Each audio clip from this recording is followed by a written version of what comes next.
edition of Checkers, Wreckers, and What the Heckers. My name is Chad Beard, and I'm a country music artist, content creator, and a NASCAR super fan. Joined as always by my illustrious co-hosts. Please allow me to introduce them to you. Put your seatbelt on.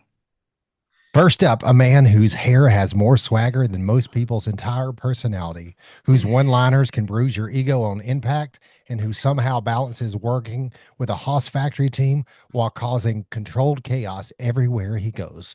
Brace yourself. It's the follicle phenom, Rick Kojan. What's up? Thank you, Chad. Thanks for having me back. Thanks for keeping me on the podcast. And thank you for not making me cut my hair. I didn't know. What if this podcast goes all corporate and shit, and then you like cut your hair and stuff? Then I'm out. You guys are we'll keep selling them out of the trunk of our cars like mixtapes in the 90s. All right, get to the good part, Chad. Come on, who you got next? All right, clear the docket and hide the evidence. Chris, the Supreme Court Justice, has entered the building. This is the man who hands out life sentences in sarcasm, files motions to intimidate without blinking, and delivers closing arguments so slick they should be illegal. He doesn't just bend the rules, he rewrites them, notarizes them, and dares you to appeal. Justice is about to be served. Ladies and gentlemen, Chris Justice is in the building. Hey, fellas, what's up? Welcome back. Thanks for having me. Yet another week on this excellent podcast, growing numbers with great guests and great fans of ours. I'm happy to be back. Yeah, it feels like it's been, we skipped last week and it feels like it's been forever. We had a lot going on. I actually really missed you guys, and I mean that genuinely. Yeah. Nice little routine we had. Chris was off celebrating a Cup Series championship last week. That's right. Shout out to the 5 squad. Rich get richer. Yep. Just give us some fast motors on this alliance this year. Just give us all some fast motors. That's right. Win, no matter. That's all we need. We just come on, throw Chad and I a bone. Give us some fast motors for those cars. This little team that could over here. We just need some motors. If we can break into the top 20 in points. Thank you. Right. Listen, that's a big win in itself. It is. Yeah. All right. Well, all that, we got one heck of a guest tonight. Oh, we do. God, oh my! I can't wait for this intro. I kind of just wanted to kick your ass just for the hell of it, Chad. I don't know why. I know that sounds terrible. Like, because I really love you like a brother, but it just feels like, wow, if he kicked your ass, we could tell everybody. Well, it probably wouldn't be the first time that's happened to me. Probably won't be the last time. Probably wouldn't take long either. No, I guarantee you it wouldn't take long with this guy. All right, here we go. Secure the perimeter and say a prayer for your dignity. This man is this is a man who's choked out legends, broken records, and could fold most of us like a fitted sheet without messing up his stance. He's a natural disaster your chiropractor warns you about, a walking concussion protocol, and a guy whose ideal of light contact should come with a waiver. Ladies and gentlemen, brace yourself. The legend and 6-time champion, Randy frickin' Couture is here. Hell yeah. Holy smokes. Hell yeah. How are you, man? I'm doing good. How are you guys? Much better now. Thanks for joining us. My pleasure. Yeah. So are you in Vegas? Is that where you are? Yeah, I'm at home. I'm at home in Vegas. I like it. It's every time I go to Vegas, I get to hang out with Randy a little bit, and that's always fun. It's never boring. I'll say that. So we always find a way to have some fun. So appreciate you joining us, and it's exciting. I want to dive into to your story. I think you are obviously a legend in the UFC world, in the wrestling world, and all that stuff, and acting and all those things. And I want to get into all that. And I think though that the thing that I think is really cool is you've kind of built these different generations of fans, which is really cool in multiple different aspects, right? So I want to go back, and for people who are new fans to you, maybe tell them kind of how, a little bit about your story and how you became a 6-time UFC champion and all that stuff. And yeah, let's dive in. So you grew up you and your siblings and a single mom. And how did you get into wrestling? What got you into wrestling? Well, one of my best friends, Bobby Stevenson, his older brothers, John and David, were wrestling at the junior high. We were still in grade school. We're sixth graders at Oak Heights in Linwood, Washington. And Bobby's like, hey, my brothers are wrestling. Let's go watch them wrestle. So we rode with his mom over to the tournament to watch a district meet. And they happen to have a novice division, which we had no idea. And we never wrestled or trained in wrestling a day in our lives, but they thought it was funny. So they threw us in the novice tournament to wrestle at the district meet. It was quite an experience. I pinned a kid with a headlock and I got my first bloody nose. I literally did not know what I did. I asked the referee, who turned out to be my coach when I rolled into seventh grade the next year at Alderwood Junior High School. He was the PE teacher and the gym, the wrestling coach, Coach K Spear. So like, man, what? I didn't even know what I did. Every little kid, you put two toddlers down there, and they're going to know how to throw a headlock. It's a natural thing. So I pinned this kid with a headlock, I had a bloody nose, and I'm like, God, what did I do? How did I do that? And he explained to me what a headlock was, and I seemed to find my happy place. So I rolled into seventh grade the next year. PE teacher's like, oh, he remembered me. And he said, oh, wrestling starts next week. I'll see you there. So I turned out. And I've been wrestling ever since. All the wrong reasons, I think. Trying to get the attention of a deadbeat dad who I'd heard my whole life what a good wrestler and what a tough guy he was. So I thought if I wrestled, walked out on that mat, maybe I'd get his attention. Maybe he'd come around more. Didn't work. He never saw me wrestle a single match in my entire career. But I did find the place where I seemed to flourish and do well. Some of my best friends, those coaches, they filled that void. When I needed a kick in the butt, they were the ones that stepped up and did that. And when I needed some encouragement and, hey, it's going to be all right, you're going to be fine, they were the ones that did that too. So those coaches were very important people in my journey for sure. Coach K Spear is still a good friend to this day. Coach McAvoy was my high school coach. Won a state tournament my senior year in 1981 at Linwood High School. Coach McAvoy moved away, and I didn't see him much after that. He did come to the Hall of Fame. I got inducted to the Hall of Fame in Everett, where I grew up in Washington, and he came to that event, which was the first time I'd seen him since I graduated high school, which was pretty cool. Wow. Coach Winter was my Army coach. I wrestled for the Army while I was enlisted for 4 of my 6 years in my enlistment, and Coach Winter's still a great friend to this day, as are so many of those teammates from that team, those 4 years on the Army team. And it was there, I think, I developed the confidence that I could compete at that level. I don't think I had that before. As a one-time state champ, I got no love from any of the college coaches out of high school. I never went to the junior nationals or any of that other stuff. I was literally just wrestled scholastic wrestling in junior high and high school. So now all of a sudden I'm on the national and international stage as a soldier wrestling for the 88 Olympic trials to make the Olympic team. And all these college coaches like, where did this kid come from? Who the hell is that? He just beat the hell out of my guy. Where's he from? And they found out because I joined the service, I had 4 years of eligibility still. And the phone started ringing. And I had to make a decision. Was I going to stay in the Army and keep chasing the Olympic dream that I was chasing at that time? I was married, had 2 kids. My daughter was born in Germany while we were stationed over there. My son Ryan was born before I left for basic training that August. I left. He was born in August, and I left in October for basic. So I ultimately had to make a big decision.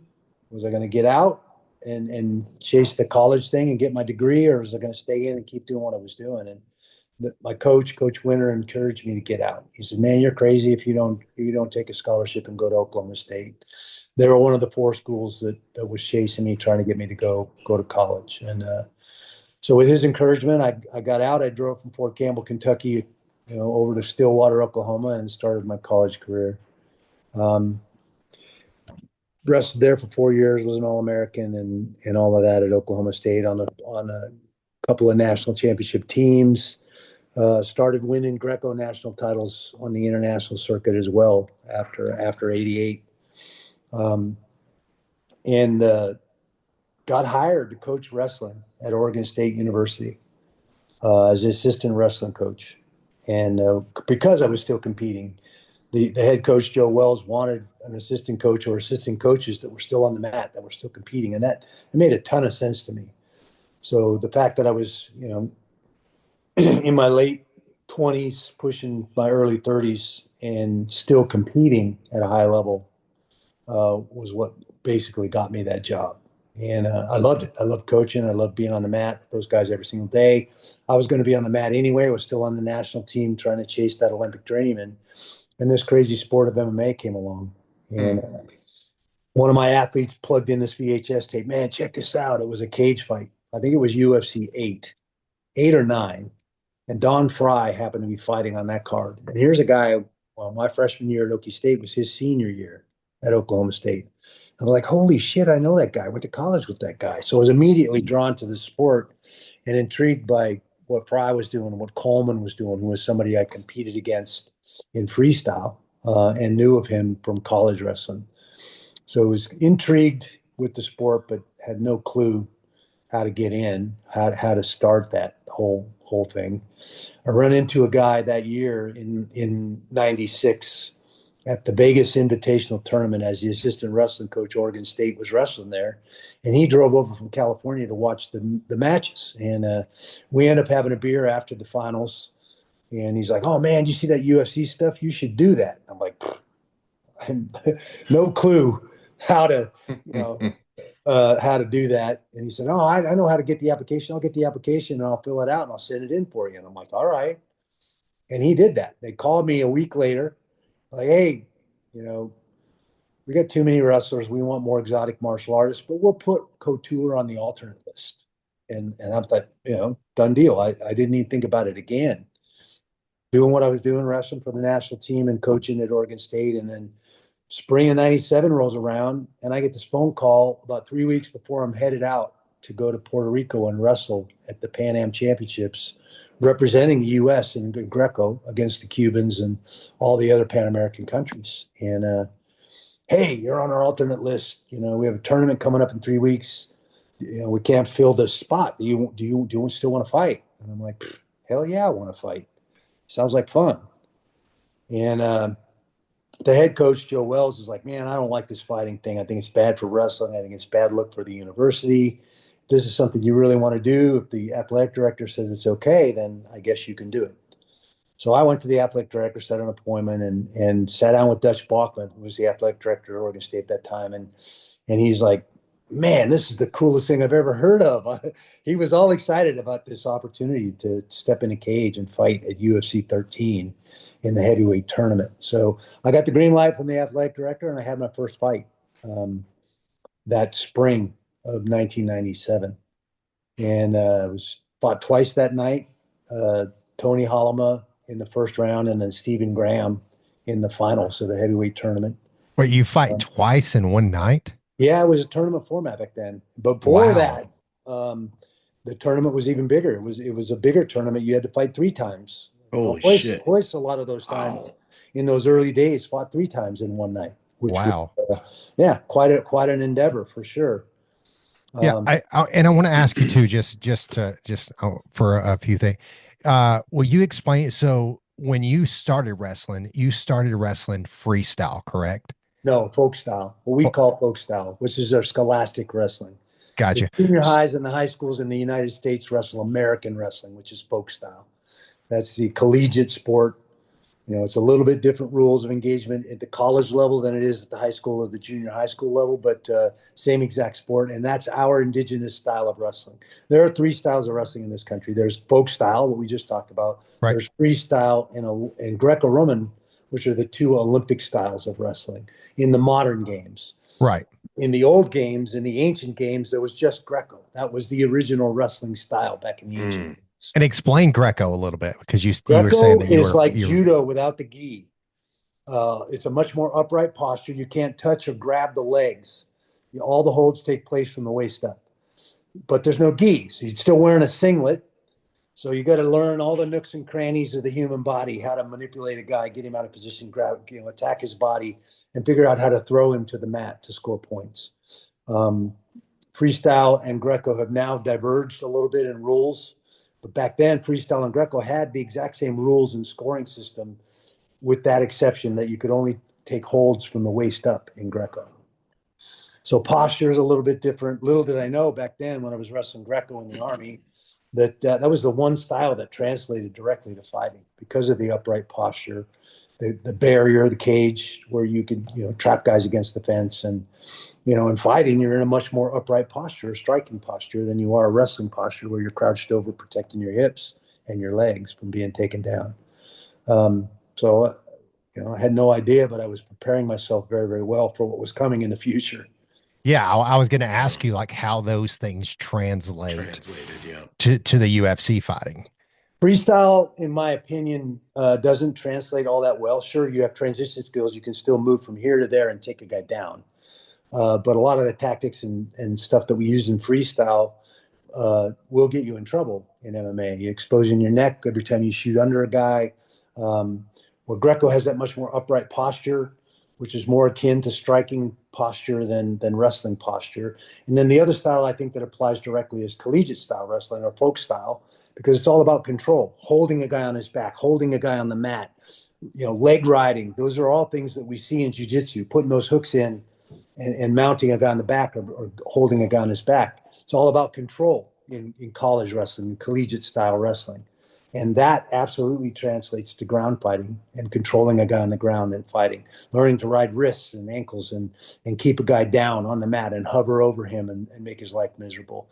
Absolutely translates to fighting. So that, in my opinion, those are the two styles of certainly American wrestling that translate directly to fighting. Yeah. So you go into the UFC, and one of the things that I find kind of interesting about your career is um you're a guy who you proved yourself through the high school, through your military Army. service, Yeah. through college, and you get into UFC and you come in and they bill you as kind of the underdog, right? And then it seemed like you were billed that way for most of your career, even though you had a ton of success, right? I think that was more a function of age than abilities. I think if MMA has done one thing for the sport of wrestling is it elevated it to a martial arts status. And I don't think we had that status. In fact, I think we're kind of the redheaded stepchild of the sports world in many, many ways. Nobody understood what we did, why we do that. Why would you walk out in the middle of that mat in a singlet, for crying out loud? Spitting to make weight, all the crazy stuff that we do in the wrestling world to compete in our sport. Most people look at us like we're nuts, like we're half crazy, and I don't think we've ever got a lot. And now I think the sport of MMA, that's worked both ways. I think wrestlers foraying into MMA legitimized that style of sports and combative sports in many ways. There were a lot of freaks doing it out to prove that their style of martial arts was the best style of martial arts back then. And I think we quickly realized there is no one style that encompasses everything you need to know. You've got to cross train. You've got to learn all the other stuff. I mean, exactly what Bruce Lee was trying to teach us, in the 60s and 70s with his style of martial arts. He wasn't locked into one specific style. And I think this third generation of mixed martial arts right now is a living example of that. They don't care about a belt. They want to be a very well-rounded, successful fighter in the sport of MMA, where that first generation of fighters like Royce and myself were out to represent our sport. He was out to represent Brazilian Jiu-Jitsu. I was out to represent wrestling. We had boxers. Jimenez was out there with one boxing glove on, trying to, we had sumo guys, you name it. They were in those early days of the sport, all trying to prove the value of their style of martial arts. I kind of came in at the end and the cusp of that first generation. Most of us realized right away, oh gosh, my wrestling was a great place to start, but I have a whole bunch of other stuff I need to learn ASAP, or I'm going to get my ass handed to me. And so we started cross training and learning all the other stuff. And that's that second generation of fighters that came from that black belt or that other sport and wanted to try this sport, but knew we had to learn the other stuff these other athletes from these other styles were using to be effective. Now I think we have this third generation that saw us. It's like, that's what I want to do. They don't care about a belt. They don't care about any of that stuff. They just want to be a mixed martial artist. That's So I cool. got a question on that note. So you got a kid or a guy that comes in straight off the street Mm-hmm. without a wrestling background that just, it's got a lot of aggression, wants to take it out in a nice way. Mm-hmm. What's the regiment for that guy? Is there like a uh basic, advanced, and then masters, like basket of here's your tools you're going to begin with, right? And then Yeah, once yeah, you you're master these absolutely tools, correct. you're going to throw through a couple more tools in there, and then we're going to move on to the Yes, next phase. you're absolutely correct. First of all, I believe at the gym we start them at 6. They're old enough to go to school and spend the day in school. Then I'm not babysitting them for an hour or 2 hours at grappling class or in the gym in the MMA gym. Right. Um, there are a lot of guys that come in and say, that want to be a fighter. That rolls off the tongue pretty easily. And then you get down to the sweating and the bleeding and the hard part about that. And you'll weed guys out very, very quickly. But it doesn't matter what your background is. We'll go get you in the right classes, get you with the right people, figure out where your aptitudes are, where your strengths and weaknesses are, and then try and shore up those weaknesses, highlight those strengths, and try to train you into being a well-rounded fighter in all the Gotcha. aspects of mixed martial arts. And there's no recipe for that. It's you willing to come in there, put the time in, put yourself in some uncomfortable places and uncomfortable positions and learn what you need to learn. Stay grounded, no ego. Our motto at the gym is check your ego at the door. It's only going to get in the way. And we've had some guys come in, I'll kick anybody's ass in this gym. I'm like, time to get the green light shorts on. We're going to show you the flaw in your thinking. And one of two See, things happen. They run out that front door and they never come back, or they come back the next day with their hat in their hand, humbled and ready to actually train and see where they're really at. But we have a great amateur team. Dennis Davis runs our amateur team at Extreme Couture. We do tryouts biannually where guys can come in off the streets and show us what you got and make the cut, and we'll bring you into our amateur team and start you there. And they didn't have amateur fighting when I started. My very first fight, there were no such thing as an amateur MMA fight. And right. now there are a lot of great amateur organizations out there that are giving athletes a chance to get their feet wet, see exactly where they're at, how they compete, where their glaring weaknesses are and where their strengths are, and gives them a place to start figuring out a direction on where to go. And everybody says they want to be a world champ, but how many guys actually sit down and draw that map and Yeah, start? how was that transition from, wrestling coach to, oh shit, I got 3 weeks to make this card, or I'm on this card in 3 weeks? Like what kind of change was that to prepare? Obviously there's a little I was different than solely focused on rolling into Puerto Rico and trying to win a gold medal in those Pan Am championships. I was not gotcha. worried about fighting that night, which was 5 days after that tournament. So I was on my way back from Puerto Rico, got out in Atlanta instead of flying all the way back to Oregon. And I spent 5 days that week training in Atlanta with Rico Chiparelli, who was my trainer at the time, trying to figure out this jiu-jitsu thing. What are these guys doing on their backs? What are they doing on their butts? I've never seen anybody operate this way. So I had to kind of figure out what the pitfalls were and what the traps were in short order. I was in shape. Obviously, I just wrestled the Pan Ams and did well. So it wasn't about conditioning. It was about taking my wrestler's mindset and walking out of that tunnel and up into that cage to fight two giant guys that night in the heavyweight tournament. And I did that solely with a wrestling background. I had a very, very small exposure to boxing when I was in the Army at Fort Rucker, Alabama, and AIT. I trained for 3 weeks for a smoker and then didn't get a match. So I didn't even get to compete, but I did the training. Hell, I would have done anything to get out of running in formation. Are you kidding me? Volleyball. Yes, I'm in. Sign me up for the volleyball team. I would have done any of that stuff to get out of running in formation. But that was the extent of my boxing. And that, after that first tournament, they put me right in with Vitor Belfort in a super fight the very next show in October.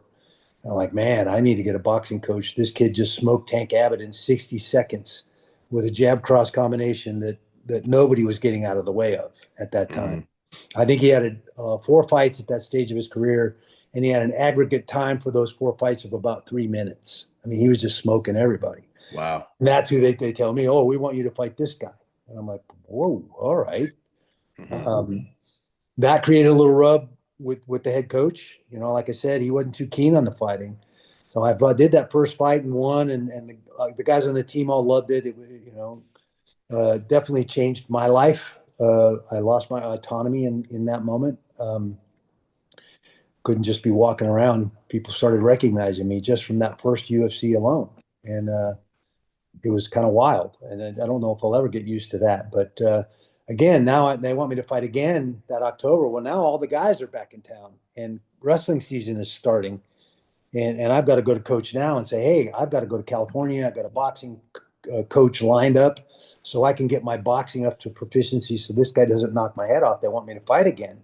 And he's like, man, what are you going to do? You're going to be a wrestling coach or you're going to be a fighter?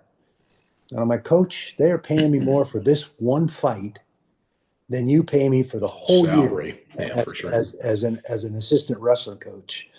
You know, I don't want to leave my coaching job, but if that's the way it's got to be, then okay, I'm going to be a fighter. And I resigned. You know, I didn't really resign. He said, well, I'll keep you on as a strength and conditioning coach while I open up the position for a new assistant wrestling coach. And so I spent the rest of that season as a strength coach at Oregon State. He quickly filled that assistant coach position.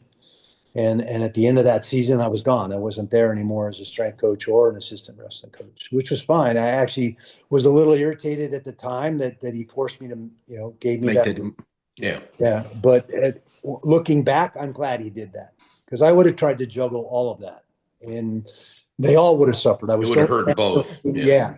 Still on a national team, competing at a high level, you know, in Greco, trying to make that Olympic team, coaching full time, wife and 2 kids.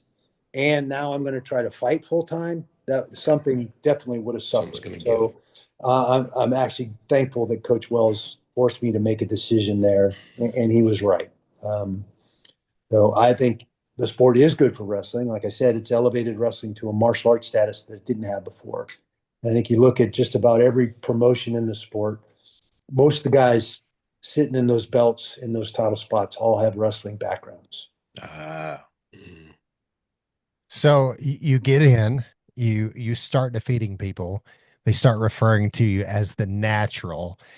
Take us to your first title run. You're getting ready to fight for that title the first time. Yeah, well, they wanted me to fight Belfort in that super fight in the very next show. And like I said, after you won the first one, after I won the tournament, okay. I won those two fights and won the heavyweight tournament. They immediately threw the Belfort fight at me for 3 or 4 months later. So you just go straight from, hey, I'm here, to fighting for the title. Yeah, and not the title, but in that super fight with Belfort. And they said the winner of this super fight is going to get a shot at the title. Oh, okay. I'm with you. Sorry. So this is October. I beat Belfort. And in the post-fight interview, hey, you're going to Japan in December. You're fighting for the world championship, the heavyweight world championship. And I'm like, what the hell just happened? Wow. And, you know, and Mo Smith had just beat Mark Coleman, who was the OG heavyweight champion for the UFC. Mark Smith kicked him, Maurice Smith, rather, not Mike or Mark. Maurice Smith kicked Mark in the lead leg until Mark couldn't stand up anymore and ended up beating Mark in that. So he was the new heavyweight champ.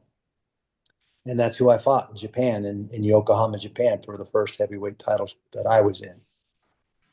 So how was the preparation for that? Like, what's the mindset going into that, knowing it's only his 4th fight, right? Well, yeah, literally my 4th fight. I'm fighting for a world title, which was like a whirlwind. But I mean, I took the same mindset and approach to fighting that I had taken to years and years of wrestling on the national team, studying tape, you know, looking at your opponents or your potential opponents for that next round in the wrestling tournament. That's something we've been doing for years at USA Wrestling. And I'd been on both sides of that. I had guys scouting my potential next opponent for that next match for me at world championships and stuff. And I'd also been that guy for the guys that made the team that year, scouting the guy they were going to potentially meet in the bracket next in a tournament setting. So that was a mindset that I was aware of. So me and Rico broke down that footage. We watched Belfort, we watched Maurice from their oldest fights to their newest fights, and where they like to be and where they seem to not like to be, where they won, where they lost, all those things. And then you have to have people that are honest, that aren't going to blow smoke up your hind end. They're going to tell you, look, this is where I see potential for you to put yourself in the best position to win. And these are the things that you really got to watch out for. This guy's really good at. So we need to develop counters to those situations in case you end up in one of those situations. And then we need to sharpen the tools you're going to need to put him in those bad situations and you in the best position to win the fight. We knew Maurice was going to come out and trying to kick me. We also knew he'd been working very, very diligently with Frank Shamrock on his submission skills and his grappling skills to go with that tremendous kickboxing that he had. He was a world-class kickboxer for more than 17 years, and that's he drug into the MMA world. So I knew he was going to try to kick me. So I started training to every time he picked up his foot, I was closing that distance and getting my hands on him, taking him down, making him fight off his back, making him uncomfortable in that striking realm where he was most comfortable. Back then, it was a different format. It wasn't a round system that we're used to now. You fought 15 minutes straight. And if nobody won, if nobody won, then you're doing 2-3 minute overtimes to try and determine a winner of the match, be a knockout. 15 minutes straight? Yeah. It was a 15-minute round. And so a championship fight was 21 minutes, 21 or 22 minutes. Wow. So I took Mo down all 3 rounds, and he spent almost the entire fight on his back. I was not letting him back up into that striking realm where he was very, very good. Later down the road, I got to go up and train with him and train with Matt Hume. They train and work together a lot up there in Seattle, where I grew up. Later down the road, I ended up fighting Pedro Hizzo. I beat him in the first fight, a very close, very tough fight. And that was right when Dana and company had just bought the brand. And they had signed Pedro to a 9-fight deal, the biggest deal anybody had ever gotten. And of course, they were sure he was going to beat my old ass in that heavyweight championship fight. And now they'd have this new young Brazilian as their new heavyweight champ and be rid of the old guy. It didn't work out that way. I was kind of the fly in their ointment. I'd been in the fly in their ointment since day one, to be honest. And so they forced me to sign a new contract. I had to give him an automatic rematch. So I said, okay, I'll fight him again. And I ran up to Seattle and had Mo Smith help me fix that kickboxing part of my game. He kicked me 14 times in that first fight in my lead leg, and I still have a dent in my quad to this day from Holy shit. In the first Pedro Hizzo fight. Back and forth battle. I won the first, he won the second. I won the third, he won the fourth, I won the fifth. Broke my nose, got kicked in the leg, my lead leg 14 times in that quad. By the time I walked out of the cage, it was swollen up and black. Wow. I didn't walk right for 6 weeks after that fight. And I knew one thing. I don't want that to happen ever again. So another reason to go seek out Mo and try and shore up this kickboxing thing, because Pedro was the first guy to ever pull that off. Every time Mo tried to kick me, I ended up taking him down. I did take Pedro down significantly a few times in that fight, but he landed some very solid, very heavy kicks. And that is not, I don't think people realize how bad that hurts. I mean, you think of your leg muscle or your leg bone, it's no different than a baseball bat, that lower leg. And I'm going to use all my core, all my hips, where all my power comes from, and I'm going to swing that bat at your thigh muscle with everything that I got. It doesn't look like much in a fight, but I'm telling you, that shit hurts. I bet. Well said. We'll take your word for it. One of your first fights, you won the fight with a broken arm? That was later fight against Gabe Gonzaga. Okay. Yeah. I remembered one of the fights. Gabe came out. Gabe had just beat Mirko Krokop to get into that title fight. I was the champ at the time. They had that fight. I think the company was hoping that Mirko, because he was a huge name in Japan, uh, I think they were hoping Mirko would win that fight, but Gabriel Gonzaga kicked him in the head and folded him up like a cheap lawn chair in that fight. I was commentating for the UFC for that fight. It happened in Manchester, in England, and crazy, crazy fight. And then like, oh God, now I got to fight this guy. So very good striker, very big, strong guy, and obviously a black belt in jiu-jitsu. He's no slouch on the ground either. So I had my work cut out for me. Went out and hit him with a left hook early in the first round and broke his nose pretty badly. And ended up getting into a clinch and a high single and picking him up and dropping him. And his own knee came down and smashed him right in the face and crushed his nose. So I don't think he breathed well after that first takedown. But coming into the third round, he tried to kick me in the head, and I only got one hand up. I didn't get a good X and both hands up to block that kick, but I blocked the kick with one arm, and it broke the small bone in my forearm. It's called a nightstick fracture. Because what do you do when somebody swings a stick at you? You throw your hands up, and that's when you get hit. So I broke that small radial bone and had to have a plate put in. That's another story, but had to have a plate put in on that bone to get it to heal.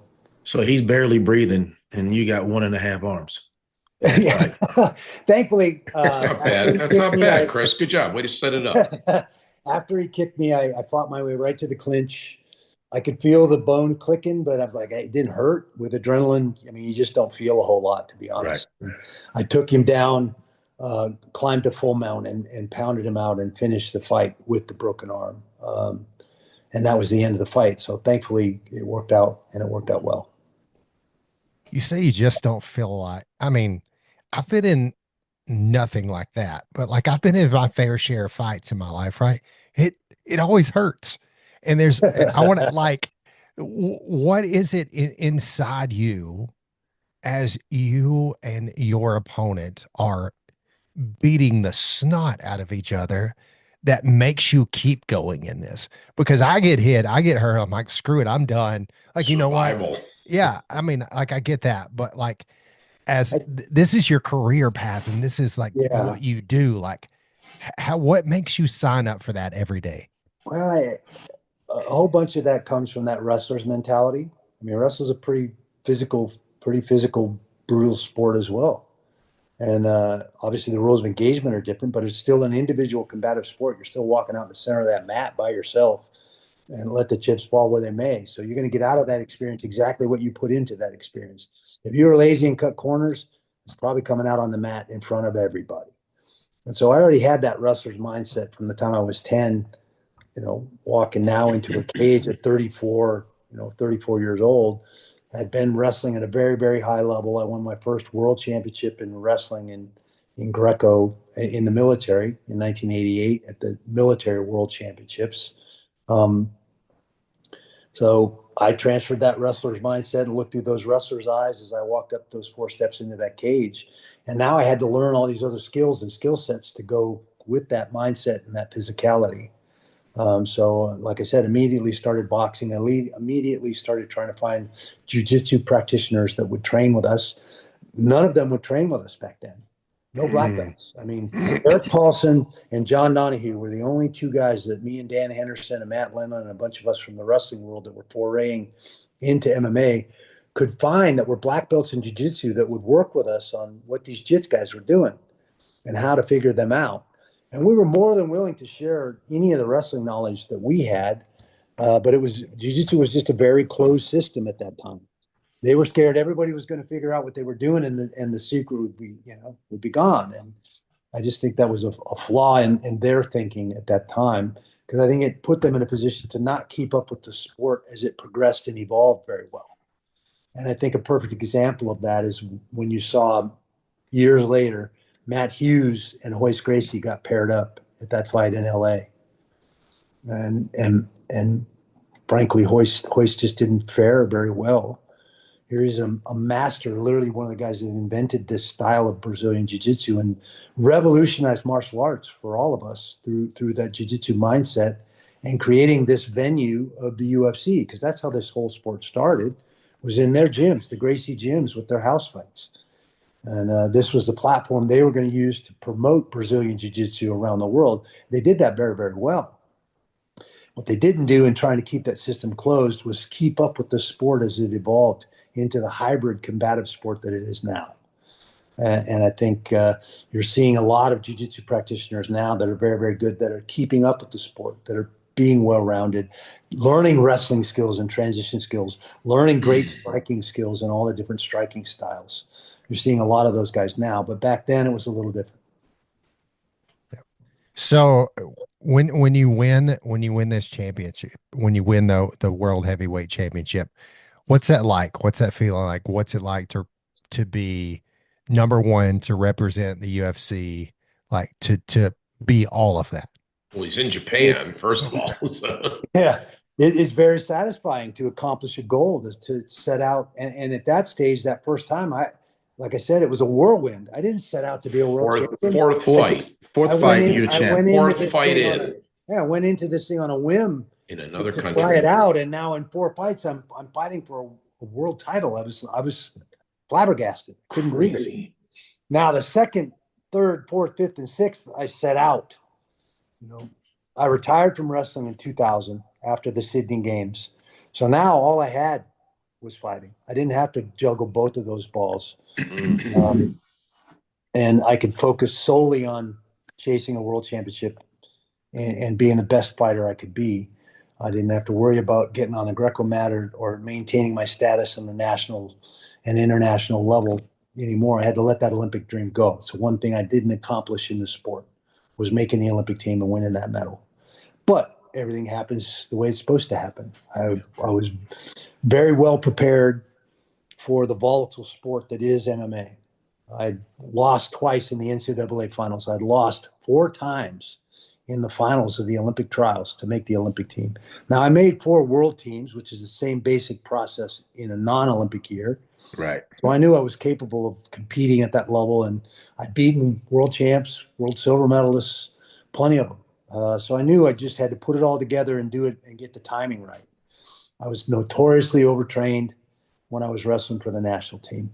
And it wasn't until I made this transition to MMA that I recognized how overtrained I was, and I needed to start resting and recovering and having my legs under me on fight night. And it was until I made that transition to MMA that I started ferreting out some of the mistakes I was making in my wrestling career. And somebody asked me that question: what do you get more nervous for, a wrestling match or a fight? And it was a very intriguing question. I wasn't sure how to answer. I had to really think about that. And I thought, man, I'm way more nervous for this wrestling match where nobody's going to boot me in the head and potentially knock me out than I've ever been walking out of that tunnel to walk up into the cage. I'm always smiling and winking, and it's like, this guy's a sociopath. What the hell is wrong with him? You know he's going to a fight, right? And that was because I think of those setbacks, because of those losses in very, very pivotal matches. I was uptight. I didn't want to experience that setback, that loss, that adversity again. So that question forced me to really analyze psychologically the mental skills I was using to deal with wrestling, and now those same skills I was transferring into fighting, and recognized all the pressure and all the misery I was putting myself through on the wrestling mat. I wasn't having fun anymore because I'd lost some of those big matches that really mattered. And the minutia that you're training and tactically trying to change to get to that next level in wrestling at that stage was crazy. And here in fighting, every practice was like a kid in a candy store. I learned a new tactic, a new technique, a new skill. I was just having a blast fighting. It was so much fun. Where wrestling, I just kind of lost that passion. Not so much the passion. I was still passionate about it, but because of those setbacks, I just don't think I was putting a lot of pressure on myself to accomplish that goal that I've been chasing for 16 years of my life. Mm. So you end up winning 6 UFC championships. 3 heavyweight championships, 3 lightweight championships. Light heavyweight. Yes. Sorry, light heavyweight. If I could read my own notes, sorry. Uh, and what was it that finally made you retire and walk away from MMA as a I fighter? was 47, pushing 48. Going into the James Toney fight, I had every old injury I'd ever had flared up in that camp for some reason. I took that camp very seriously. I didn't take James lightly at all. There was some questions there. How much MMA was James really going to be able to learn in 4 months? But you cannot overlook his ability as a boxer for sure. I mean, he's a 5 or 6 time world champion. His shoulder roll left hook is as good as anybody in the sport. He's fought and beaten some of the best in the sport of boxing. So that was certainly something I took seriously as his potential to be effective in that cage. Certainly if I got careless. And I think initially that's why I got the call and not Chuck. I think they were originally thinking about Chuck for that fight. And then they thought, well, Chuck might just be crazy enough to try and stand up and prove something with James Toney in the striking realm of this fight. Couture won't do that. Let's get this fight to Couture. So I got the call. I was excited to be able to face him and to kind of in many ways answer that apples and orange question, boxing or MMA, which had been a long-standing rub since I started the sport of mixed martial arts. And so I think we figured out fairly quickly how much MMA James learned. Not very much. I mean, I took him down pretty quick. Took him down pretty quickly. He let me climb right to mount. Which if you've done any work on the ground, that's the last place you want to be is somebody mounted on your chest when they can choke you and they can punch you in the face or elbow you in the face. So, and the fight was over in fairly short order in that regard. Now, of course, he, was poking me. Hey, you're going to come box me right later. And I'm like, man, I'm not a world-class boxer. I'm an adequate boxer. I box well enough to make sure I can get my hands on you and make you wrestle me. That's my goal. And that's not allowed in boxing. So no, I'm not going to step into a boxing ring and box you. I'm not that crazy. So what about those guys that were crazy, like the Mayweather and McGregor fights? McGregor, yeah, the climate has changed a little bit, right? We have these crossover fights now. Exhibitions, let's be honest, because I don't think any of those guys seem to be trying to knock each other out. It didn't look like it in those matches. They're exhibitions, so they don't count. Mayweather doesn't want to put that O on the line and actually suffer a loss after being 50-0. I thought Conor had a great account for himself in that match. Shocked again that he had a full camp and still managed to get tired, which tells me there's something else going on there. And I think we all know what that is at this stage of things. But back then, I don't think anybody really knew what was going on with Conor at that time. But, he did a great job. He had the opportunity in that moment to revolutionize our sport.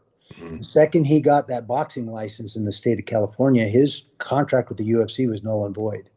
Really? Because of the Muhammad Ali Act. Shit. He became a boxer. He got that national registered number. As a boxer, he now became protected by the Muhammad Ali Act, and which created transparency in the sport of boxing to protect boxers from guys like Don King and Bob Arum, who were taking advantage of a lot of boxers. Mm-hmm. We don't enjoy those same protections. And the Fertittas certainly knew that when they bought the brand and bought the company. Gotcha.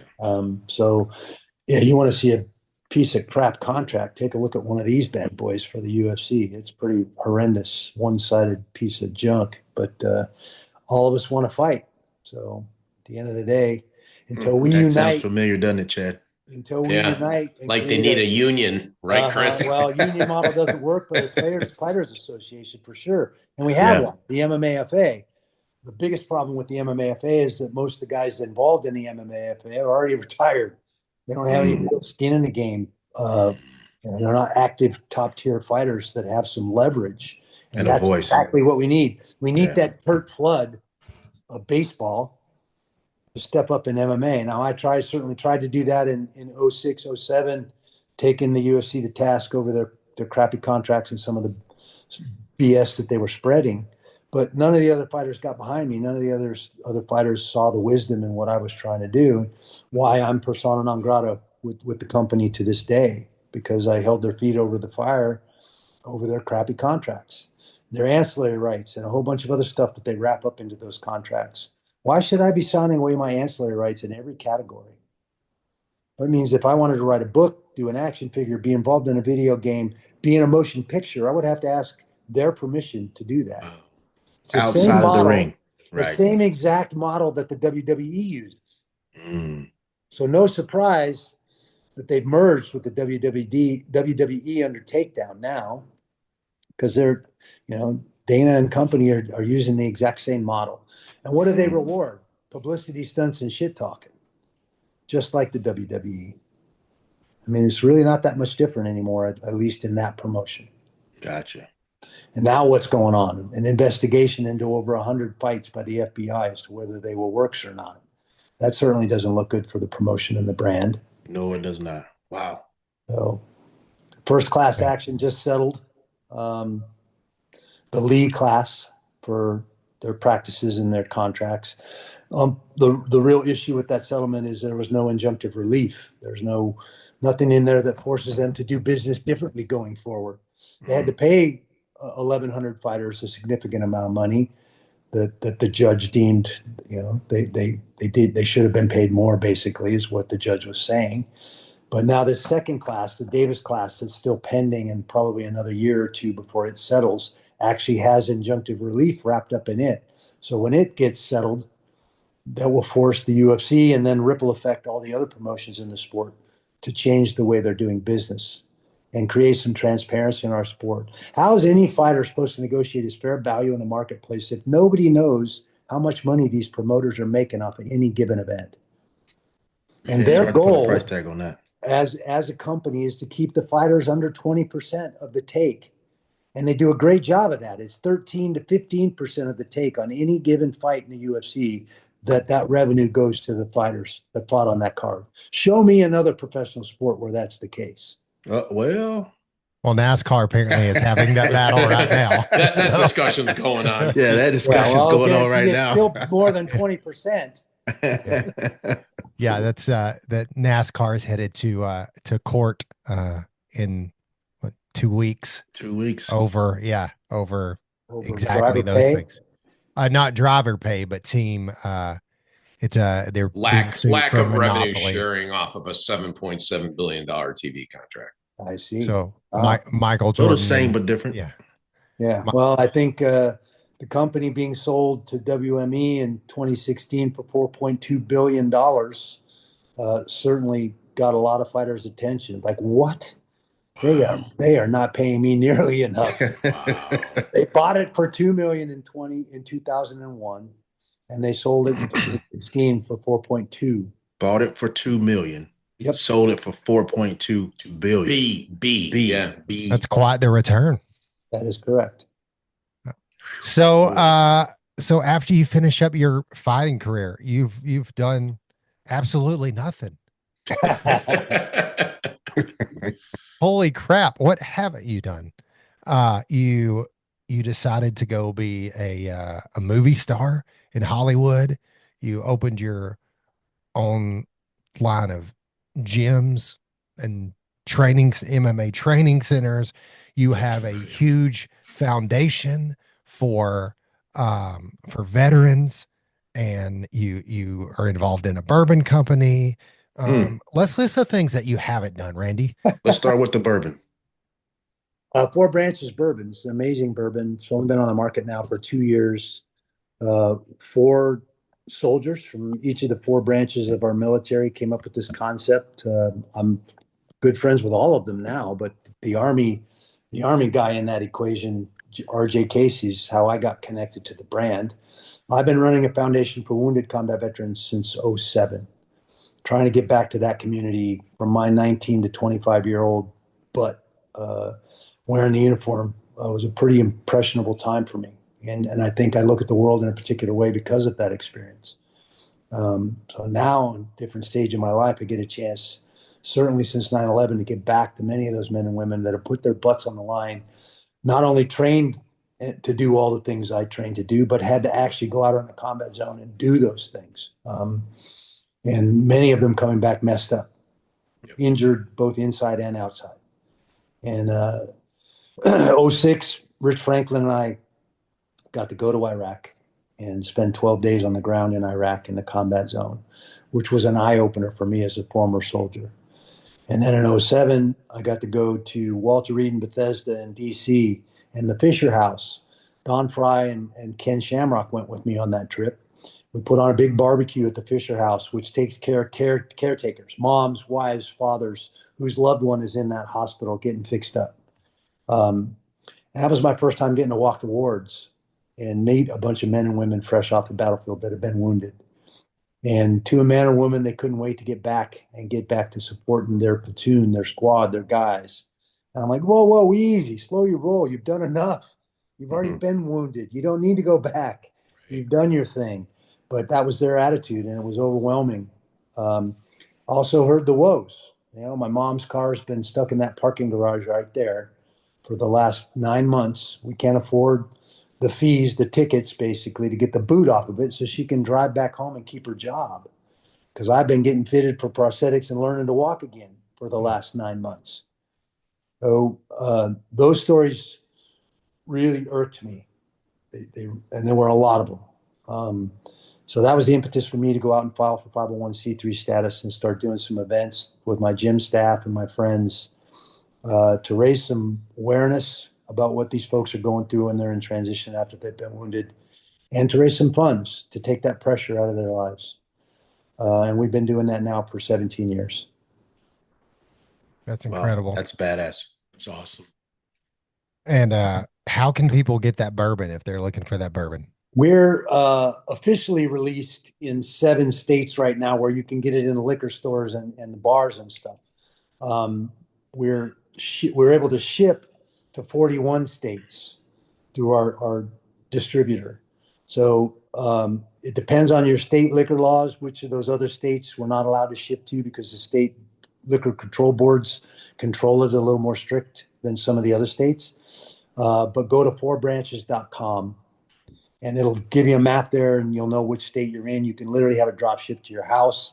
If you're in one of those 7 states that's highlighted as one where you can go to a bar or a liquor store and buy it. Numeral 4 or spelled out? It's the website is the number 4 spelled out, fourbranches.com. The logo on the bottle is the number 4. Got it. And ours are not in our ABC store here, fellas. I checked. I was going to try to get some I figured you would do that. For some reason, your message to me disappeared the other day. I wanted to respond to that, and I went and pulled up that map that I'm talking about that's on the site. Yeah, I pulled it up as well. And it wasn't released in your state yet. So you had to have it shipped to you to get one there in order to do it on the air. It did say it was available at Fort Bragg. So we've done a bunch of stuff. Of course, the Chad, military I'll check bases, in Ohio. I'm flying back for Thanksgiving. I'll check in Ohio. Yeah, the military bases. We're in the PDXs, in the base exchanges, in I think 300 military bases. So nice. That's awesome. Tell us about your movie career. It's so interesting because I got a call from the UFC in the early 2000s. Hey, these guys are making a movie called Cradle to the Grave, and they want some authentic cage fighters for this scene in the movie.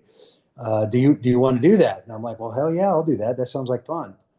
So we had to go to LA. Me, Chuck, and Tito, all 3 got that call.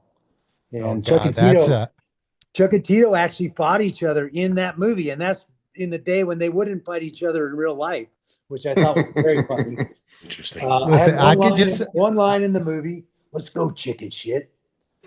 Talking to Jet Li, trying to get him to come up in the cage and fight me.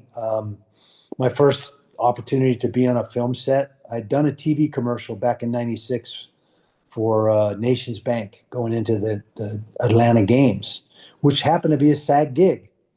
So I was Taft-Hartley'd into my SAG card. I just never paid dues because why? I wasn't acting. Now all of a sudden I get this acting job thrown at me. I'm like, wow, maybe I should just pick that up and pay my dues and get my SAG card. I've gotten 2 SAG gigs now. That's exactly what I did. I went ahead and registered with SAG, paid my union dues, got my SAG card, which is a big piece and not an easy thing to get in the industry. It's kind of a catch-22. You know, they want you to have a SAG card to get SAG gigs, and you know, it goes both ways. You need a rep. You're not going to get a rep, an agent, if you don't have jobs, and you can't get a job unless you got a SAG card. It's a very, very weird business, but I was lucky enough to get in the early 2000s with Cradle to the Grave. Did I see that you have a new movie coming out? Did I see that on your I have Instagram? one coming out called Pitfall. Okay. It's a horror flick. I play the psycho. It was an absolute No. blast. I loved it. It was shot up in Canada. No. Yeah. Miscast. It has a lot of heart and soul. It's a fun movie, and they're talking about a sequel, so we'll see. But I think this movie's going to do well. It did well in the Scream Fest right before Halloween, so we'll see what platform it ends up on and where it turns up. But it's in the works right now. It's done. Looks great. I just got to watch it right before Halloween at that festival, and I was very impressed. It came out good. It was a lot of fun. That's I have awesome. one out right now on Amazon called F plus, like the grade. F F plus. plus. Yeah, that's a kids That's movie. that It's, sounds like my high school as academic career. long as it Yeah, wasn't, that's your Alabama for report you. card. Yeah. Uh yeah, man, you said that you and Tito and Chuck went and did that. I've never hung out with you and Tito at the same time. I Mhm. can only imagine I mean, I've hung out with you individually. I can only imagine how that would be together, having both of y'all at the same time. Tito and I get along great. I'm very happy for him. You know, Tito's Cantina is doing great in Cape Yeah. Coral, and you know, him and Amber are married now. His boys are doing very, very well. Both the boys are wrestling, you know, Yeah. twins, and he's doing great. I'm very happy for him. Yeah. He's a fun guy as well. Um, but so what else you got working? You got the gyms. You said you're doing the amateur MMA. Yeah, we have an amateur team. Dennis Davis runs our amateur team. Eric Nixick is our gym manager and head coach with the pros. Dennis works a ton with the pros too. He's a great coach. We got a bunch of great coaches in there. Nate, and I mean, just a whole plethora of amazing athletes and amazing coaches. We've got about 650 members that don't want to get punched in the face. They just want to be in shape and use MMA Right. as their modality to get fit and Yeah. look like a fighter, and maybe learn some skills that God forbid they should ever need, but they can't show up to work with a black eye. And then about 50 or 60 fighters that are in there every single day grinding it out and aspiring in various promotions across the board from the amateur level up that want to be professional fighters. And And this is in Vegas? yeah, it's in Vegas, Extreme Couture MMA. A great place. I signed it over to my son Ryan in 2020. He retired from fighting and retired from Bellator in 2020 to start his family. And so I knew at some point the gym would be his, and it was time. And so in 2020, a couple weeks later, had to chain the doors for COVID, but he became the guy running the gym. He's done a great job. Changed the logo, did a complete remodel from the mats and the cages to the flooring and the paint. It looks amazing in there. Been up for Gym of the Year the last 4 years running. Eric's been up for Coach of the Year the last 4 years running. Sweet. We haven't won it yet, but or at least in the mention, we're in the conversation. So he's done an amazing job. I've got two grandchildren now. He's got two boys, 2 and 4, and they're amazing as well. It's great to be a grandpa. Yeah, I want to ask you too, because obviously we're predominantly a motorsports podcast, but our guest episodes are kind of everybody. But you had an injury a while back at a motorsports event. Yeah. How are you doing? Number one, Well, and first of all, I'm doing great. There's the hand that took the brunt of the fire and the crash, the left hand. I had the opportunity presented to me to be a drag racer, to drive a drag racing car. Um, and I've been into hot rods since I was a kid. I had a 70 and a half Ford Falcon, all through high school that I tinkered with and welded on and did all kinds of crazy stuff too. Always been into cars. Had never really been into drag racing until about 12 years ago. A good friend of mine, Ben Carey from Lifehouse and Savage Garden, guitar Yeah. player. He's a huge fan of drag racing, knows a bunch of those guys. And he talked me into going to Pomona and watching my first race 12 years ago. And now here, 12 years later, I get the opportunity to maybe get in one of these cars and drive and be a driver. Um, it was originally through a Street Outlaws thing. They were trying to create a new drag racing circuit, which I quickly realized was going to turn into another reality show. And I've done a bunch of reality shows through the UFC and stuff, and I didn't want to do another reality show. But I went to the Pomona races again this year and in the fall and looked at them with a completely different set of eyes. Now potentially going to get in that car and drive that car. Um, and in the process of going to the races and experiencing that whole thing with a different set of eyes, I ended up meeting Randy Glady from Skag, the second biggest power tool company in the United States. And a big sponsor. And him and I hit it off. Amazing guy, and he spends his whole marketing budget on his drag racing team. That's how he markets his company. He will not go to a Lowe's or a Home Depot.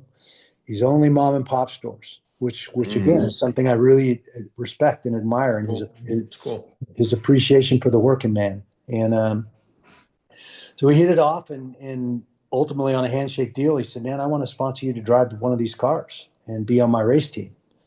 And we don't really have anybody in the pro mod division. So would you be interested in driving a pro mod car?" Well, the crew chief that I had already been hooked up with, Nathan Bates, who runs Dominate Racing out of Phoenix, already had a pro mod car sitting there, Al Capone, a 1937 Chevy. And so I'm like, man, that would be amazing. So now I'm not only getting into a drag car, a gas car, but I'm moving up in class to the third fastest car they make in an alcohol car. I went to Frank Holly's drag school here in Vegas. Frank does I think one class, maybe two a year here in Vegas because he's out of Gainesville, Florida. And he has a great drag school and a very, very cool guy, NHRA champ back in the 70s, super guy. And did a bunch of runs in a gas car, did a bunch more runs with Nathan, my crew chief, down in Tucson in a gas car, and got qualified for my gas NHRA license. But that's my first certification. Right now, I got to move up to a pro mod car, which is an alcohol car, twice as fast. Yep. Now, that gas car will go 9 or 10 seconds in a quarter mile. And this pro mod car with alcohol in it is going to literally do a quarter mile in 5 seconds. I mean, it's super fast. So what I've gotten adjusted to and used to in this gas car at 9 or 10 seconds, now I get on this rocket. Happens twice as fast. Yeah. And I'm like, man, this is a whole different animal. And in my second training run, I crashed the car. And literally my own inexperience, did a great burnout, backed the car up to stage it, staged the car, launched the car. The second I launched the car, it takes off to the left towards the center line of the track. Well, instead of pulling my foot off the gas pedal and just ditching the training run, which is what I should have done, I tried to save the run. I tried to steer it back into the lane, get it in the groove, and finish the run. And I oversteered and shot it into the right wall on the track.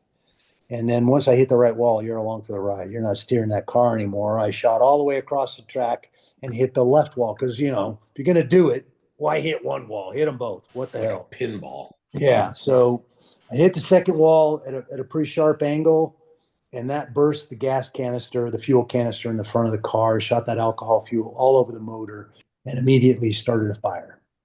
So now I've got to go through all my procedures and get my happy ass out of this car that is on fire. Popped my belts, which burned all 5 of my fingers and the palm of my hand on my right hand. Popped the door. Halfway out of the car, when the first EMT runs up and pulls me the rest of the way out of the car, they foam the car's out. And now I'm standing there pissed. Like, what the hell just happened? I mean, literally in a split second. Yeah. And they finally got me calmed down. They got me laid down, got my helmet off.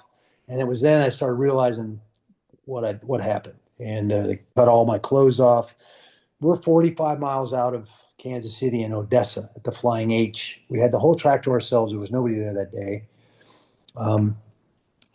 Easiest for me to get in a helicopter. I wasn't in danger of dying, but the fastest way to get me to an emergency room in Kansas City, that 45-minute drive away, was to fly me there. So the media sensationalized the whole thing a little bit. They're showing cars completely engulfed in flames. That wasn't my car. Yeah. Life flight because he crashed the race car. It wasn't a life flight. It was just the most efficient, It was a effective choice to get me there. Exactly. Right, I could have choice. climbed in an ambulance and drove there, but the helicopter was the most efficient way to get me there. So I get there, start, recognize where I'm at. Never lost consciousness, thankfully, or it might have been a completely different day, and that's the truth. Glenn, kind of my mentor. He drives race cars. He's got 2 cars himself. He was there that day. He was one of the first guys that ran up, helped me get the helmet off, helped me get all these clothes cut off. And, he's a law enforcement officer and an EMT. So he knew exactly what he was doing before the actual EMTs got there and on the scene. And that was a godsend as well, for sure. I get to the burn unit. They're like, well, you got broken ribs. We're not sure which ones are the old ones and which ones are the new ones, but you've got broken ribs. And then my left hand really took the brunt. I had some burns all the way down to my elbow. I had one on the back of my back, one on my left knee. And then, like I said, the palm and tips of these 5 fingers. That was the only finger that wasn't really burned. My index finger on my right hand. So I spent a couple of months just texting with one finger, but we survived. And this happened how long ago, Randy? July 7th. So it was fairly fresh. This just happened. 15 weeks ago now. So yeah. The ribs have healed up great. All the burns are closed and healed. I didn't have to have a graft. They were worried about 2 spots on my palm, on my left palm, that might have been burned too deep for healing. But thankfully they healed.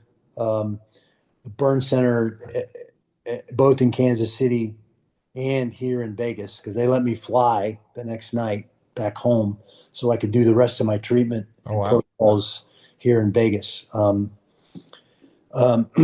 they did an amazing job. They do a really, really good job with burns. It's amazing what they're capable of. And that debriding sucks. I'm glad they knocked me out for the bad one. When they pull out the power tools, it's going to be a bad day. But I've healed up very, very well. I'm almost back to normal, whatever that means. Well, we are certainly glad to hear that. All right, Ricky, break out your list. That's not a lot. Just relax. Listen, Ricky is I wish I would have had Rick in high school and in college to come along and take all my notes for me. He's the best note taker, and he just sits patiently and he waits. And then for this part, where he has this whole list. And so I make sure that I give him time to run his list here. So yeah, I'm impatient. I just blurt mine out in the middle. You're supposed to. That's okay. We just operate differently. Yeah, I mean, listen, I appreciate when people come on, and this one was a big one for me. And so I do have a couple, Randy. No worries.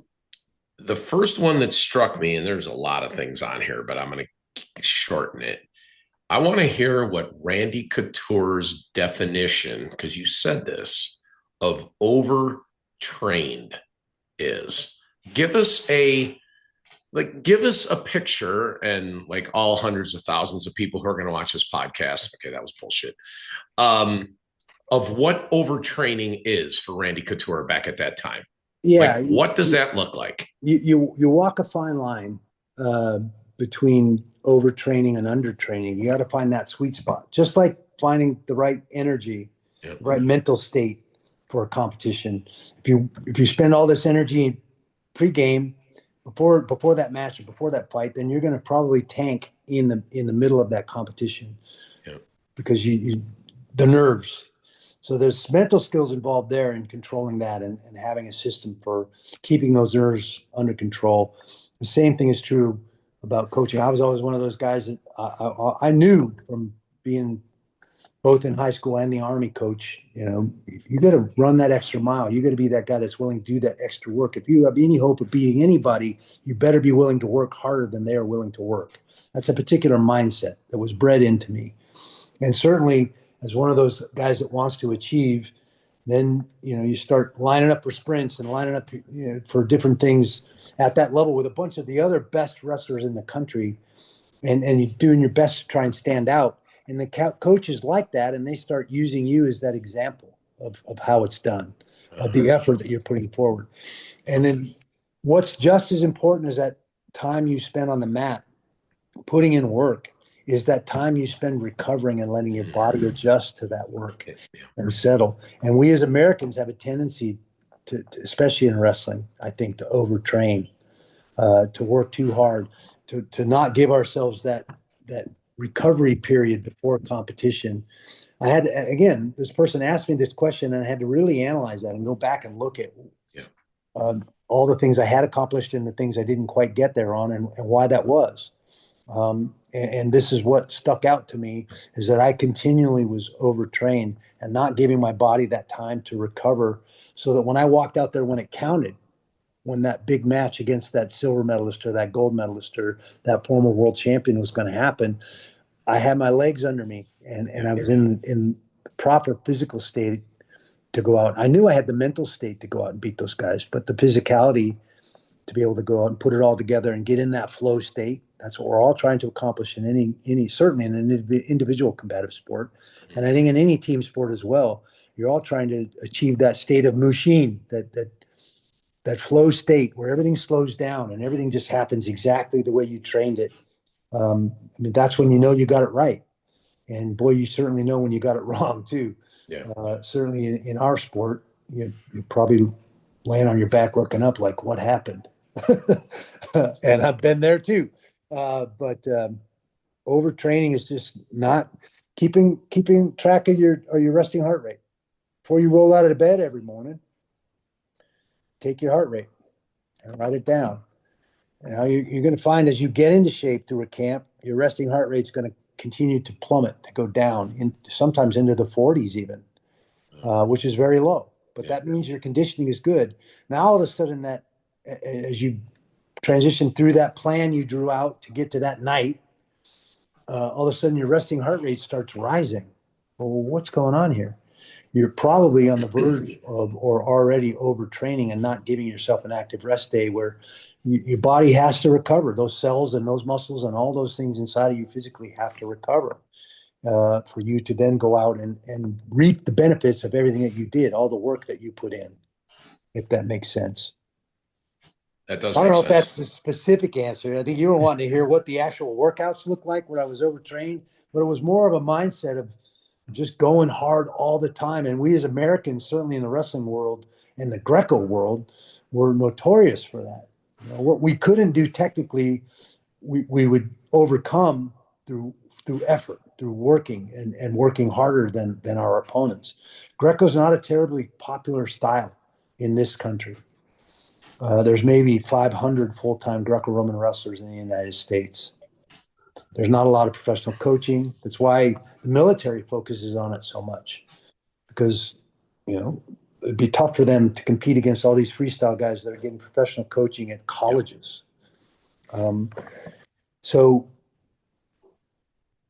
I'm literally in Sweden watching getting ready to wrestle in my first Class A tournament at the international level, and I'm watching it in a club. We're doing a light workout, making weight, and I'm watching two 9-year-olds from Sweden train, and they're executing tactics and technique in Greco-Roman wrestling that I had no idea what they were doing. And I'm 21 years old, 22 years old. That's how far ahead they were, technically, tactically, from me as a 22-year-old sitting there in that circumstance, watching these two kids do tactics and technique in Greco that I didn't know how they did it. That it just felt like technically we were behind, and we made that deficit up by being physical and outworking guys and being in better shape than those guys. So I think that's part of it. that put me in that mindset to want to run more sprints, to want to work harder, to want to go those extra miles that nobody else I felt was willing to go. Felt like that was giving me the confidence to walk out on that mat and compete with those other guys that have been wrestling that Greco-Roman style since they were 2 and 3 and 4 years old. Sure. How am I going to catch up with these guys and win that medal? Does that make sense? That makes total sense. I have two more. These are easy. You display a characteristic. I'm taking this back to NASCAR, Chad, of our drivers who remember the races, the wins, the losses. You have the names. You have like it's just right there, like it just happened to you. And as a 6-time world champion, do you know how many matches you lost? No, I don't. Both in the wrestling mat and oh, I know how many I lost in fighting. I'm 19 and 11 as a professional fighter. Yes, I do know. 19 and 11. Okay. Yeah. And then Wrestling, I have no clue. Between junior high, high school, the army, and yeah, that's college. tough. That was a good answer. So my last one, and this one's easy, I think. You opened like being real honest and raw about a relationship with your father. Mhm. You've also been really candid about chasing that Olympic dream and not getting it. Mhm. So take those two off the table. Does Randy Couture have any regrets? Take those two off the table. Yeah. If I have regrets, it's time I've spent with my loved ones. That's time I'll never get back. And this is why, I mean, I haven't told anybody else this except for my crew chief, Nathan. I'm not going to get back in the race car. There's a big part of me that wants to, that doesn't quit at anything and wants to go, look, I can master this. I know I can do this. I know where my mistake was. I can do better and be better and be very good at that. I know that. But I'm 62 years old. I've chased these dreams of wrestling and fighting for years and years and years, and I sacrificed a bunch of time with my children and a bunch of time with the people that I love that are closest to me. That includes the wives that I've had. I've had 3 ex-wives, and those people paid the price for chasing those dreams. And now they're pushing back. You know, come on, Dad, what are you doing? You got 3 grandkids now. You know, my daughter has a little girl that's 5, Evie, and she's a little savage. She's going to be WWE or roller derby. I'm not sure which one. But she's amazing. But, you know, they're saying, come on, Dad, what are you doing? You're 62, you got grandkids now. We want to keep you around long, a while longer, and you're getting involved in this sport that's inherently dangerous. It's not really a matter of if you're going to crash, it's when you're going to crash. I think everybody in the sport crashes. Right. Unfortunately for me, I did it in the training process. I didn't get to the racing part of it, which was the fun part. I was still trying to figure out the procedures and how to race the car. So, I think if I have regrets, there's where that regret lies. It's something me and my soul are going to have to come to terms with. My kids are amazing. I have wonderful children. I'm so excited to spend time with my grandchildren when I get time to spend with my grandkids. Because I'm still running around. If I had hair, it would be on fire. I love the mullet, by the way. The mullet's pretty cool. I had one. You don't need to do nothing at 62 because I looked it up. And me at 60, you're a fucking badass. So thank you very much, man. Well, I appreciate that. But there's the regret right there. There's a lot of time and a lot of things I missed with my children. Thank you for the honesty. And thank you, Chad, for my little window. So I got one more question. Oh, Randy. man, come on, Chris, get it. I got one more. So you spoke about recovery, which was pretty big, or the lack thereof, as you was going through the wrestling ranks there. Now with the new fighters out of the gym and the people that you're around and the guys that you guys are coaching, do you take advantage of the new recovery processes that are out now, like the red lights and the saunas and the cold plunges and the hyperbarics, amazing. And actually hyperbarics was instrumental in helping me heal from the burns. I was doing that 2 or 3 times a week during the process of this healing. Some stem regen supplements promoting my own body's production of stem cells. The hyperbarics was a big one.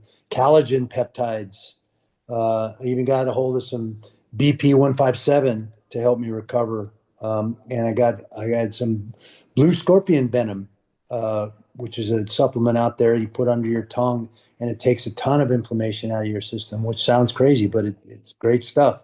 And they help me a lot through this healing process of getting all these burns to heal up and not needing grafts. But yeah, as important as putting that work in on the mats and in the cage, that having that recovery time is just as important as that work. So that on fight night, when you're walking out of that tunnel and up in that cage or out in the center of that mat, your legs are under you and you have that energy, and all that work is going to pay off.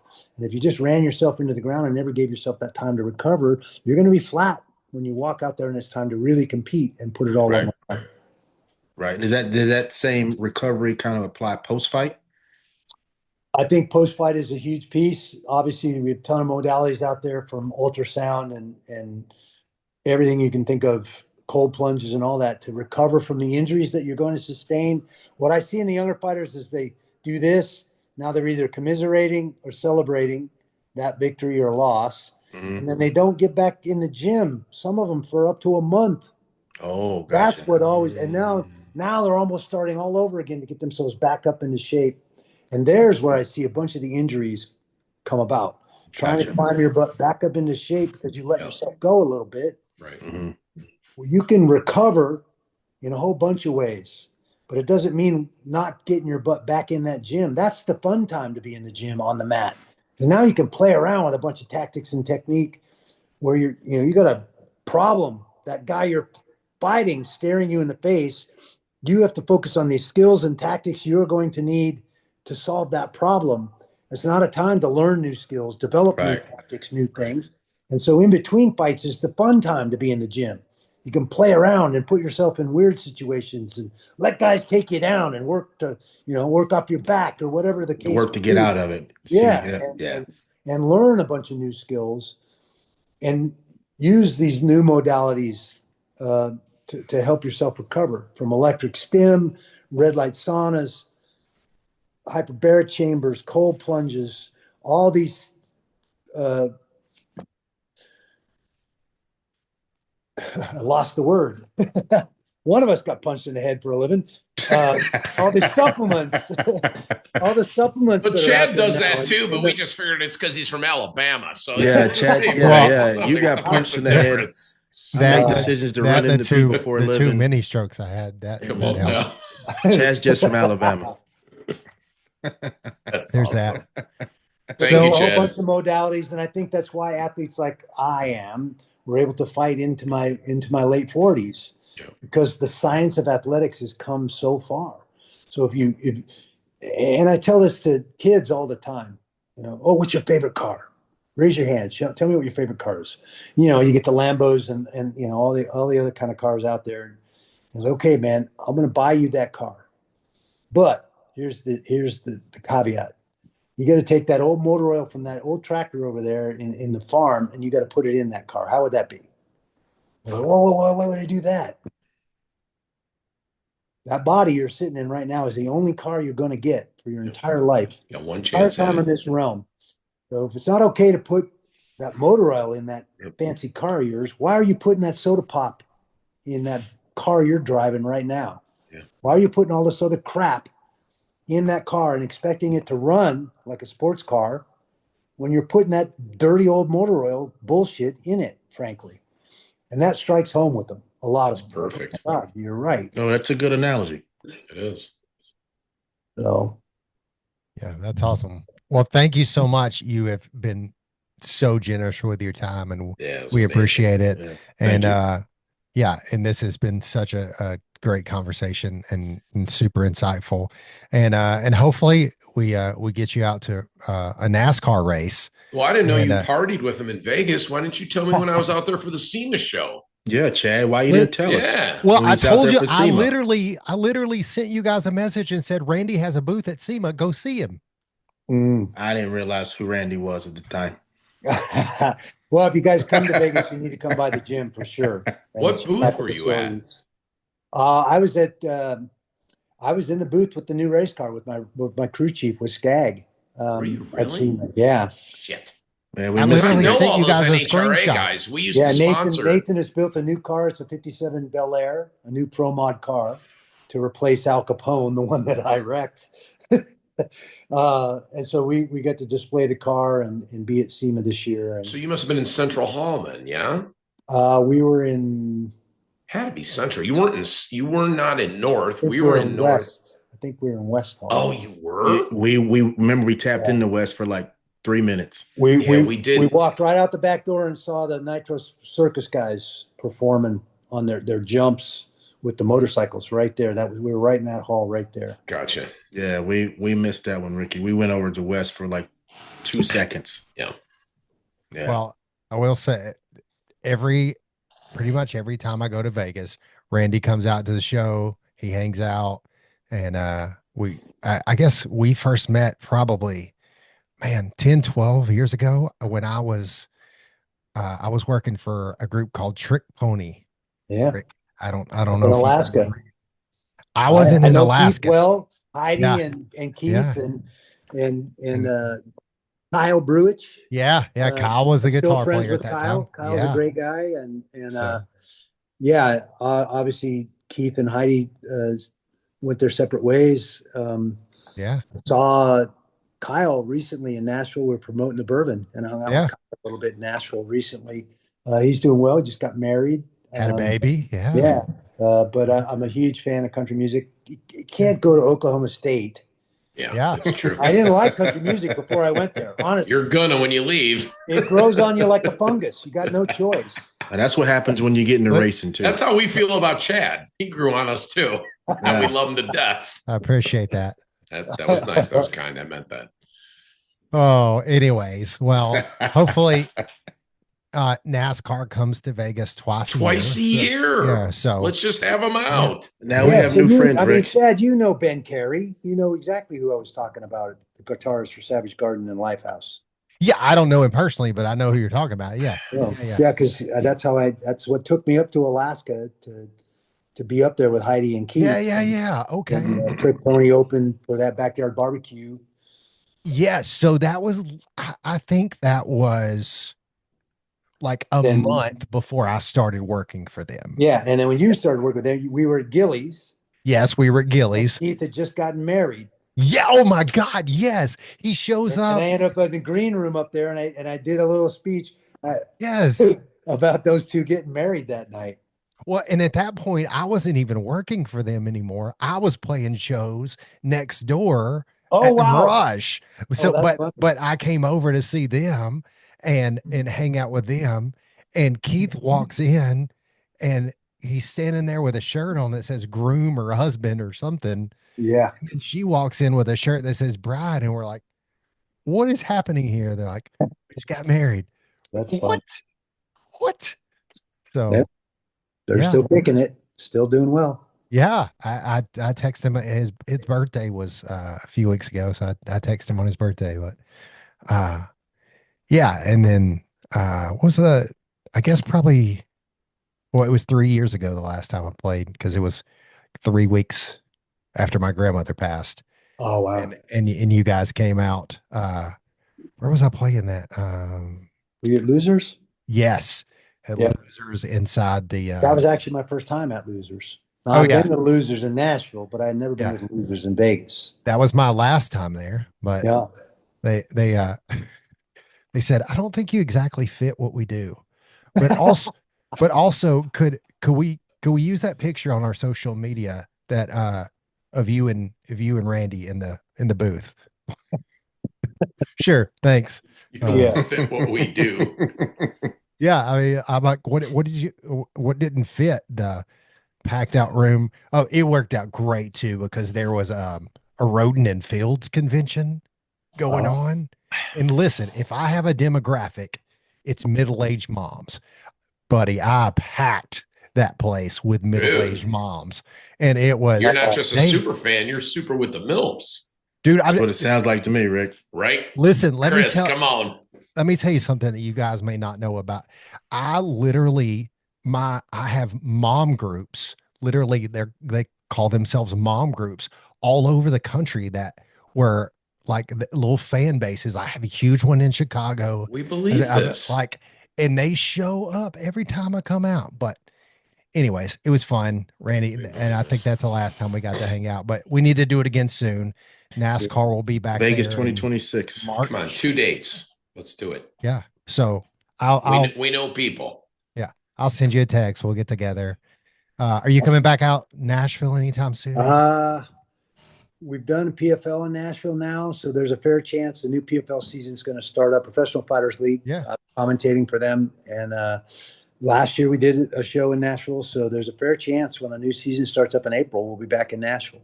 Yeah, that'd be cool to go check out. I was just there for 5 days promoting the bourbon a couple weeks back, and I had a blast. Yeah, I saw you didn't message me, but Oh, the man was working, he's all buttered. He's sensitive. He's sensitive. We also got to get our boy Kevin Carter back on doing his events. Yeah, the Waiting on Wishes was such a blast. Yeah.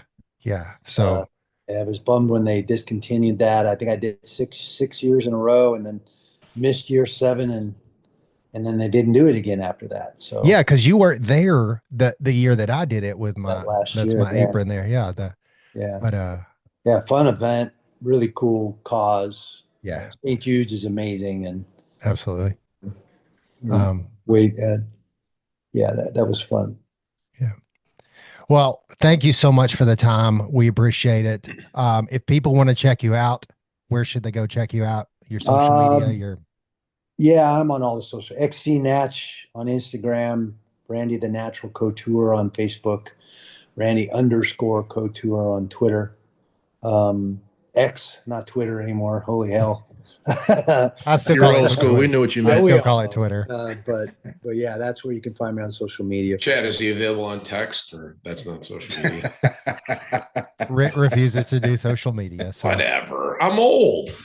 Leave me alone. Hey, he's probably a lot happier without a lot of the nonsense. You bet I am. He just waits for us to send it to him. What comes in off our podcast, someone said I displayed my total lack of knowledge about NASCAR, and I just literally wanted to like seek that person out and kill them. So I can't do it. It's not good. I did. I was mad. All right. Randy Couture cage time. on Checkers, Wreckers, and What the Heckers. Thanks, y'all. Thank you.